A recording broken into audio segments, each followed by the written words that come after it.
are you shining with the light of Christ?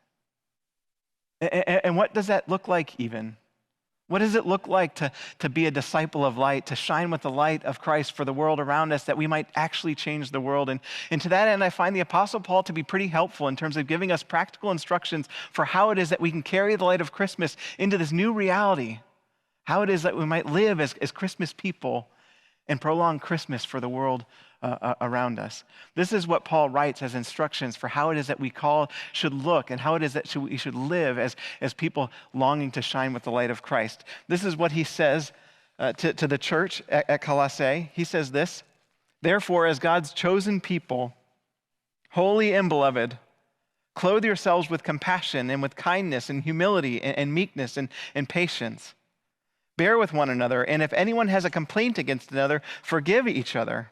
Just as the Lord has forgiven you, so you must also forgive. Above all, clothe yourselves with love, which binds everything together in perfect harmony." This is what the Apostle Paul says that we ought to do, how we ought to live if we're striving to shine with the light of Christ. And I don't know about you, but that sounds pretty easy to me reading through this exhaustive list. No, it doesn't. It sounds actually pretty hard. I want you to hear what he says. All we have to do is clothe ourselves in these virtues. We have to clothe ourselves in compassion, in kindness, in humility, in meekness, in patience, in forgiveness. Thinking about all of these things together, holding them in tension, this almost seems impossible. It's almost like trying to measure myself against Desmond Tutu's life. Like, I'm not sure I can hold all of those things together. I almost don't want to get started thinking about that list because it's almost too daunting to think about clothing myself in those 6 different peacemaking virtues, those 6 different Christ-like virtues. If shining the light of Christ means doing all of those things, I'm not sure I can do it. That seems exhausting to me. And yet I think about that list of peacemaking virtues that Paul is lifting up, and what I think that points us to is the end. That's what we should strive to become. But Christmas isn't about the end. Christmas is about the beginning.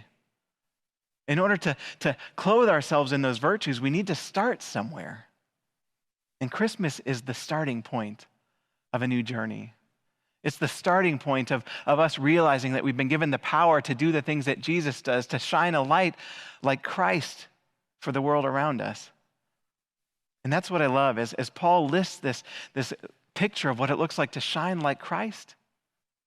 He continues by giving us a picture for where it is and how it is that we ought to start our life of response. As he continues in this letter, this is what he says. He says, "Let the peace of Christ rule in your hearts, to which indeed you are called into the one body, and be thankful." He said, "Let the word of Christ dwell in you richly, and with gratitude in your hearts, sing psalms and hymns and spiritual songs to God. And whatever you do, in word or in deed, do everything in the name of the Lord Jesus, giving thanks to God the Father through him." As Paul concludes these instructions for Christian living, he says the same thing 3 different times over. 3 different ways, in 3 different instances. He invites us to recognize where our starting point is as people seeking to carry the light of Christ out into the world. He says this, he said, "Let the peace of Christ rule in your hearts and be thankful. Let the word of Christ dwell in you, and with gratitude sing songs to God. And whatever you do, do everything giving thanks." Paul is pushing his community to recognize, he's pushing us to recognize our starting point is giving thanks. Thank you for watching this week's sermon.